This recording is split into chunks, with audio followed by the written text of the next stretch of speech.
Friends, હું છું કાજલ આહિર. સ્વાગત કરું છું તમારી મારી યુટ્યુબ ચેનલમાં. તો કેમ છો તમે બધા? આઈ હોપ કે તમે બધા મજામાં જ હશો. તો સૌથી પહેલાં બધાને જય માતાજી અને જય શ્રી કૃષ્ણ. જો તમને મારા વ્લોગ જોવા ગમતા હોય તો મારા વ્લોગને શેર કરજો, ચેનલને સબસ્ક્રાઈબ કરજો. અને આજે છે મારે સોમવાર, તો આજે મારે બનાવવાનું છે મારા માટે સૂકી ભાજી. તો મને લાગ્યું હું એનો વિડીયો તમારી લોકો સાથે પણ શેર કરી દઉં. તો હવે આપણે વિડીયો બનાવવાનો છે સૂકી ભાજીનો. મારે આજે સૂકી ભાજી બનાવવાની છે અને મારા હમણાં વ્લોગ નહોતો આવતા કારણ કે ઘરે હું થોડી સાફ સફાઈ કરતી હતી અને ગામડે ગઈ હતી, એટલે હું વ્લોગ એડિટિંગ નહોતી કરી શકતી. તો હવે આપણો વ્લોગ કન્ટિન્યુ ચાલુ રહેશે. તો આજે આપણે સૂકી ભાજી બનાવવાની છે, તો એનો વિડીયો તમારે જો તમને ગમે તો એન્ડ સુધી જોવાનો છે. ભાજી બનાવવા માટે છે ને આપણે એટલી વસ્તુની જરૂર પડશે. અહીંયા છે ને મેં બટેકા પહેલાં જ બાફી લીધેલા છે. બહુ વધારે નથી બાફવાના, અધકચરા બાફવાના છે, નહીંતર વધારે બાફીએ ને તો પછી એકદમ મિક્સ થઈ જાય, છૂટા છૂટા ના રહે. અને એક ટમેટું સુધારી લીધું છે, લીલા મરચાંની કટકી છે, લીમડો લીધેલો છે, અડધું લીંબુ, અને આ છે શિંગદાણાનો ભૂકો લીધેલો છે જે ઉપરથી નાખવાનો છે આપણે. અને મસાલામાં લીધું છે મીઠું, હળદર પાવડર, ખાંડ લીધી છે અને રાઈ જીરું લીધું છે. તો હવે આપણે આનો વઘાર કરી લેવાનો છે.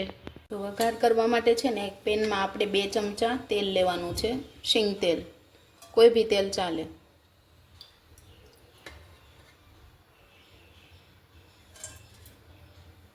તેલ આવી જાય ને એટલે એમાં રાઈ ને જીરું એડ કરી દેવાનું છે.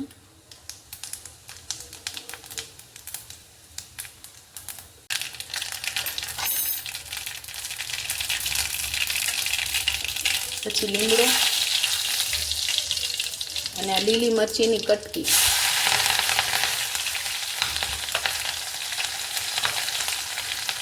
ધડાકો થઈ ગયો, મિક્સ કરી દેવાનું છે. ગેસની ફ્લેમ ધીમી કરી દેવાની છે, મરચાં અને વઘાર છે ને બળી ન જાય ને એટલે.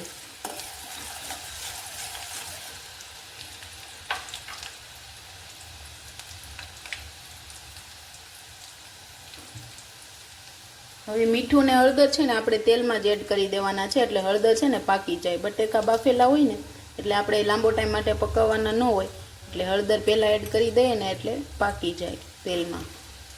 ને બાફવામાં મેં મીઠું નથી નાખેલું, એટલે મારે આમાં જ એડ કરવાનું છે. તમે જો બાફવામાં નાખેલું હોય તો તમે ઓછું મીઠું નાખો તો ચાલે.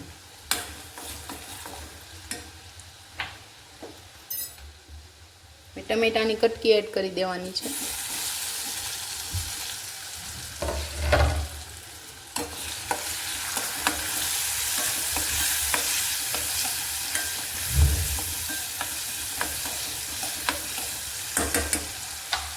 મરચાં ટમેટા બે પાકી જાય ને એટલે એમાં 1 ચમચી ખાંડ નાખવાની છે, 1 થી 1.5 ચમચી ધાણા જીરું પાવડર. હવે આને મિક્સ કરી લેવાનું છે.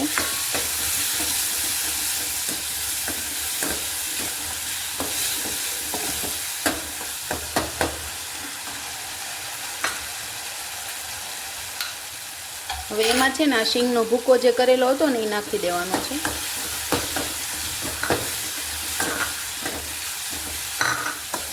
ઉપરથી બટેકા એડ કરી દેવાના છે.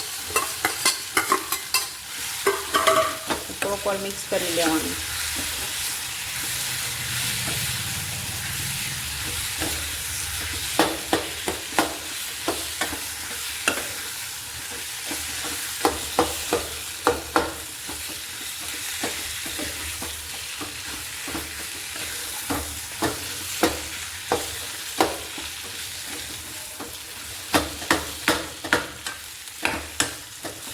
મસ્ત કલર આવી ગયો છે આપણી સૂકી ભાજીનો. હવે લીંબુ લીધેલું હતું ને અડધું લીંબુ એડ કરવાનું છે, જેનાથી છે ને ખાટો મીઠો સ્વાદ આવી જાય.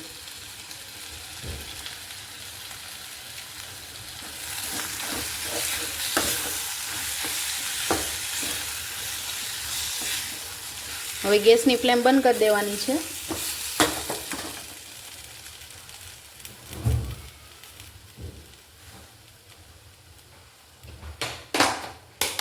અને લીલા ધાણા વડે છે ને સૂકી ભાજીને ગાર્નિશ કરી નાખવાની છે. તો આપણી સૂકી ભાજી તૈયાર છે. એકદમ મસ્ત કલર સાથે અને આ ફરાળમાં ખાઈ શકાય એ સૂકી ભાજી છે અને એકદમ ચટાકેદાર અને ટેસ્ટી બને છે. તમે લોકો પણ ઘરે એકવાર જરૂરથી ટ્રાય કરજો. આપણી સૂકી ભાજી એકદમ મસ્ત ટેક્ચરની સાથે બનીને તૈયાર થઈ ગઈ છે. જો તમને મારો આ રેસીપીનો વિડીયો ગમ્યો હોય તો લાઈક કરજો, શેર કરજો અને ચેનલને સબસ્ક્રાઈબ કરજો. And thank you so much for watching. તો મળશું આપણે એક નવા વિડીયો સાથે.